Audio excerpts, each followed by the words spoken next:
শীতকাল এসে গেছে, আর শীতকালে সন্ধেবেলা এই গরম গরম স্ন্যাক্সগুলো খেতে কিন্তু ভীষণ ভালো লাগে। আজকে তোমাদের সঙ্গে শেয়ার করব একদম নতুন ধরনের একটা স্ন্যাক্সের রেসিপি। ভিন্ন স্বাদের ব্যঞ্জনে তোমাদের সবাইকে স্বাগত। আশা করি তোমরা সবাই ভালো আছো। প্রথমেই দেখো আমি খানিকটা নারকেল নিয়ে নিয়েছি, সেটাকে আমি মিক্সিং জারে নিয়ে ব্লেন্ড করে নেব। 4-5 ঘন্টা আগে আমি এই মুগ ডালটুকুন ভিজিয়ে রেখেছিলাম।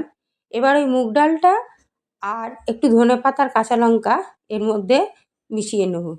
তবে লঙ্কার পরিমাণটা তোমরা ঝাল হিসাবে কম বেশি করে নিতে পারো। একটা মিক্সিং বোল নিয়ে নেব। এইবারে যে নারকেল বাটাটা নিয়েছিলাম প্রথমে সেটা নেব, তারপরে যে মুগ ডাল আর ধনেপাতা কাঁচা লঙ্কা বেটে নিয়েছিলাম সেটা এর মধ্যে অ্যাড করে দেবো।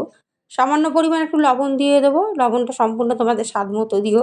আর সামান্য পরিমাণে জোয়ান হাতে ঘষে একটু দিয়ে দেবো। সামান্য পরিমাণে একটু চিনি দেবো, সামান্য পরিমাণে একটু সাদা জিরে দেবো, আর একটু হলুদ দিয়ে দেবো, আর দিয়ে দেবো সামান্য পরিমাণে একটু পাতিলেবুর রস। এগুলো দিয়ে ভালো করে মিক্স করে নেব। এবার আমি 1 চামচ করে মোট 3 টেবিল চামচ বেসন এতে অ্যাড করব।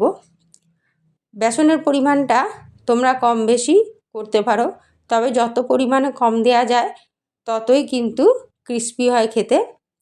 আমি ফ্রাইং প্যান বসিয়ে সামান্য পরিমাণে একটু তেল দিয়ে নিয়েছি, তবে ডিপ ফ্রাই হবে এটা। দেখো আমি হাতে করে ছোট্ট ছোট্ট করেই পকোড়ার সাইজে করে নিয়েছি। বন্ধুরা, আমার রেসিপিগুলো তোমাদের কেমন লাগে অবশ্যই কমেন্টে জানিও। আর যদি তোমাদের ভালো লেগে থাকে অবশ্যই লাইক শেয়ার করো। আর আমার যারা নতুন বন্ধুরা তারা আমাকে সাবস্ক্রাইব করতে ভুলো না। দেখো খেতে এটা কিন্তু ভীষণ ভালো লাগে, অবশ্যই একবার ট্রাই করো।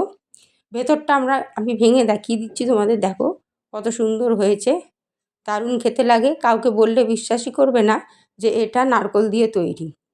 ওপরে সামান্য একটু বিট লবণ আমি ছড়িয়ে নেব। তাহলে বন্ধুরা লাইক শেয়ার করো। ধন্যবাদ।